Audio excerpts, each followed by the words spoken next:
Le Grand Matin Sud Radio, 7h-10h, Patrick Roger, Cécile de Ménibus. La France à vos côtés, Cécile, comme chaque matin, évidemment, on s'intéresse à un secteur où il y a des combats qui sont menés, des idées qui avancent. Et là, cette fois-ci, ce matin, c'est comment lutter contre le mal-être des policiers. Oui, c'est un sujet très grave puisque c'est un mal-être qui engendre souvent malheureusement des suicides. Et on parle d'un quart des policiers qui est confronté à des pensées suicidaires selon le baromètre de la Mutuelle des forces de sécurité. Depuis cette année, on en dénombre 23 qui se sont donné la mort.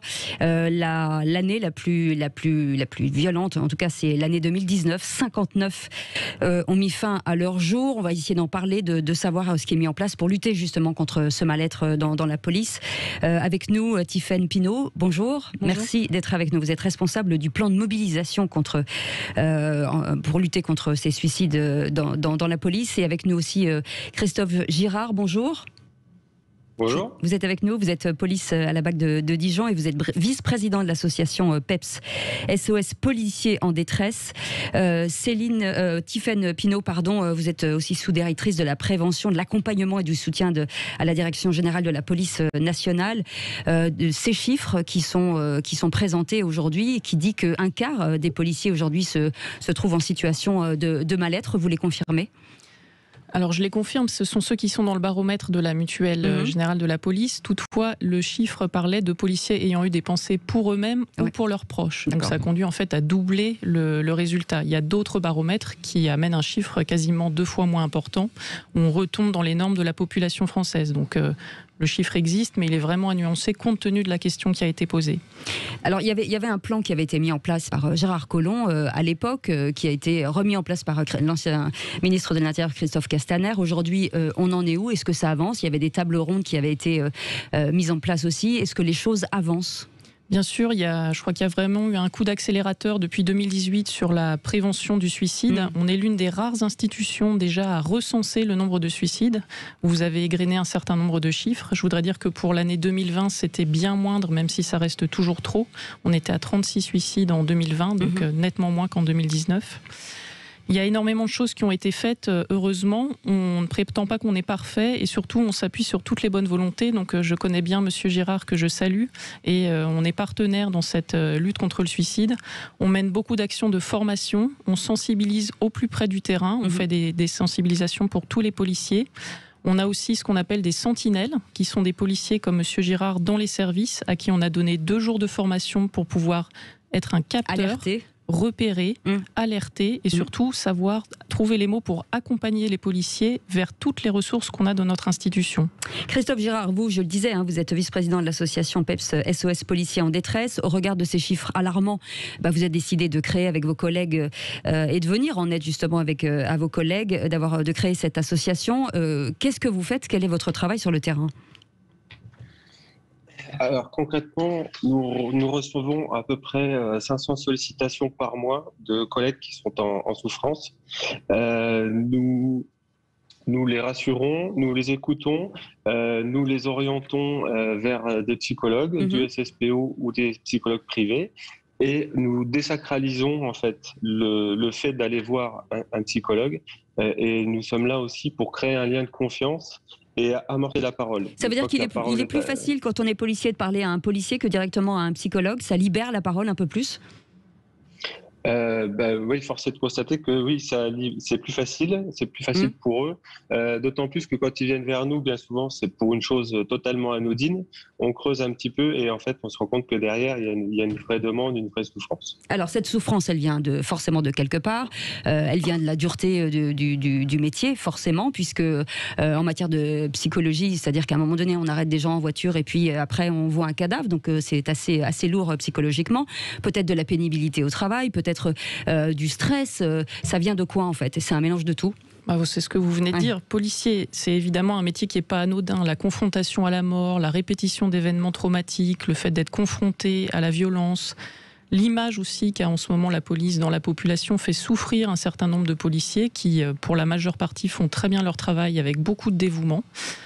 Au prix de violences parfois contre leur personne, que ce soit dans leur métier ou dans leur vie privée. Donc tout ça, c'est un contexte qui fait qu'il peut y avoir chez certains policiers un sentiment de mal-être. que vous avez qualifié en début d'émission. Ce qui se passe là, par exemple, dans les banlieues, à Corbeil-Essonnes, la violence à l'endroit des forces de l'ordre, est-ce que c'est encore un impact supplémentaire ? Bien sûr, tous les événements traumatiques peuvent conduire un jour un policier qui, par ailleurs, rencontre des problèmes dans sa vie privée, à avoir une goutte d'eau qui fait déborder le vase. C'est pour ça que la prévention du suicide, c'est à la fois répondre à l'urgence. Un policier qui est, comme on dit, en crise suicidaire, il faut l'amener vers le soin. Mais c'est aussi tout un programme d'amélioration des conditions de travail. Mieux équiper les policiers. On fait d'énormes efforts en ce moment sur les voitures des policiers, les équipements en tenue non-feu pour les policiers qui vont dans les cités que vous venez de citer. Leur immobilier, on a des commissariats qui ne sont pas en bon état, on dépense beaucoup d'argent pour améliorer les conditions de travail des policiers. On prend en compte aussi tout ce qui est la conciliation entre vie privée et vie professionnelle. Vous avez beaucoup de policiers qui travaillent la nuit, 22 000. On leur offre des places en crèche pour avoir leurs enfants gardés la nuit.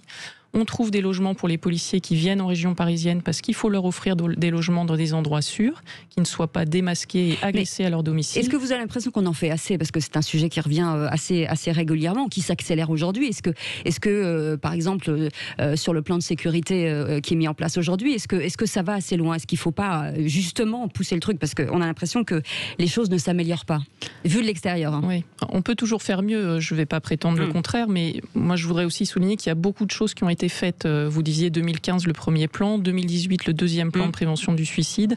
Il y a quand même d'énormes efforts budgétaires qui ont été faits pour les policiers cette année. Et puis surtout, on a eu une grande réflexion dans le cadre du Beauvau de la sécurité. On a vraiment posé sur la table tout un tas de sujets, que ce soit le contrôle, justement les équipements, les risques psychosociaux. On était avec M. Girard dans une table ronde autour de la ministre.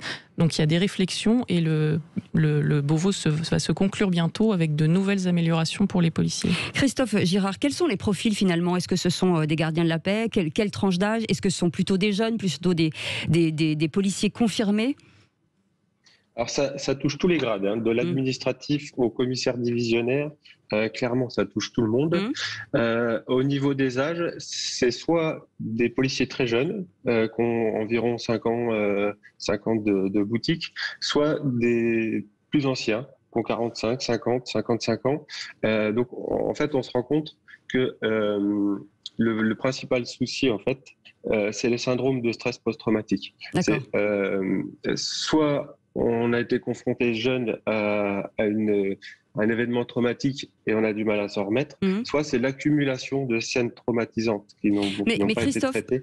Christophe, est-ce que dans la police on a le droit de dire qu'on a peur, qu'on n'est pas content, voilà, est-ce que aussi toutes ces humeurs annihilées, parce que forcément on est force de l'ordre, on est représentant de l'État, font pas aussi qu'à un moment donné on ne savait pas jusqu'ici à qui parler et parce qu'il faut l'extraire, toutes ces ondes négatives qu'on reçoit et tout ce qu'on reçoit au quotidien. Oui, tout à fait. Il faut réussir à sortir ça. Alors, non, même entre nous, on ne se dit pas qu'on a peur avant d'entrer pour aller chercher à interpeller un délinquant. On ne se dit pas entre nous qu'on a peur, par fierté, par ego, je ne sais pas. Alors qu'en fait, le courage, c'est d'avoir peur et de le faire quand même. Donc, c'est humain d'avoir peur. Et avec la peur, on maîtrise mieux, généralement. C'est ce qu'on dit. Voilà, ça prépare notre corps à l'action, etc. Donc, c'est tout à fait normal d'avoir peur. Mais il y a une sorte d'ego surdimensionné qui fait que non, nous on n'a pas peur. Est-ce que c'est compliqué aussi ce désamour, Tiffaine Pineau, parfois avec le public, ce désamour, de parler tout le temps de violences policières? Est-ce que c'est pas compliqué quand on voit des gens sur le terrain avec des salaires qui sont pas non plus mirobolants, avec des actions qui sont, on l'a répété, très dures, de violences à leur rencontre, de violences de la rue où ils viennent au soutien de la population? Est-ce que c'est pas dur finalement à encaisser tout le temps? Bien sûr, dans les baromètres des différentes mutuelles qui travaillent sur le sujet et qui ont beaucoup de policiers comme adhérents, c'est ce qui ressort en premier comme cause de mal-être. C'est la relation avec la population qui peut être marquée par des violences, qui peut être marquée aussi par une défiance. On a beaucoup parlé des violences commises par les policiers, alors que c'est clairement pas la majorité des policiers qui se livrent à de telles violences. Et quand c'est le cas, ils sont sanctionnés par des procédures disciplinaires. Mais c'est une des causes de mal-être très clairement. Je voulais revenir sur votre question précédente sur comment avouer qu'on a des faiblesses. On a travaillé là-dessus dans le cadre du plan de prévention. On est tout à fait en ligne avec ce que vient de dire Monsieur Oui, c'est Girard. un vrai sujet. Et c'est pour ça qu'on a des psychologues aussi. On a 98 psychologues dans la police qui reçoivent 3000 policiers tous les mois. Donc ça commence à changer. Les psychologues du SSPO sont de plus en plus consultés. Et nous, on lutte évidemment contre le message qui est de dire que quand on va voir le psychologue, on va se faire retirer son arme, etc. On a le droit d'avoir des faiblesses dans la police parce qu'on fait un métier compliqué. D'accord.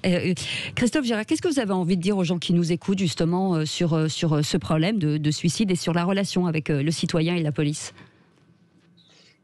Alors déjà, la relation entre les policiers et les citoyens peut pas forcément aller bien parce que les policiers, dans leur majorité, ne vont pas bien dans leur basket. Donc comment bien communiquer avec la population, c'est compliqué. Je tiens à rappeler quand même que ces suicides, c'est 45 suicides par an et ça dure depuis 25 ans.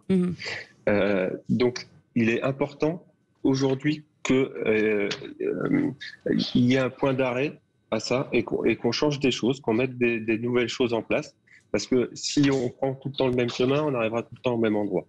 Et je voudrais rajouter une chose aussi, c'est que quand on est policier, on a 41% de chances de plus de se suicider que la population active française. C'est des chiffres de l'INSERM. C'est clair, le taux de suicide dans la police est 41% supérieur au taux de suicide dans la population active française. Ça veut vraiment dire quelque chose. Merci beaucoup. En tout cas, on espère que intégrer la police, ça va rester une vocation. Merci beaucoup, Tiffaine Pineau, d'avoir été avec nous, sous-directrice de la prévention, de l'accompagnement et du soutien à la Direction générale de la police nationale, responsable de ce programme justement de mobilisation qui lutte contre les suicides dans la police. Et merci Christophe Girard, policier à la BAC Dijon et vice-président de l'association PEPS SOS Policiers en détresse. Bien entendu, vous pourrez commenter cette interview et on attend une large mobilisation. Merci d'avoir été avec nous.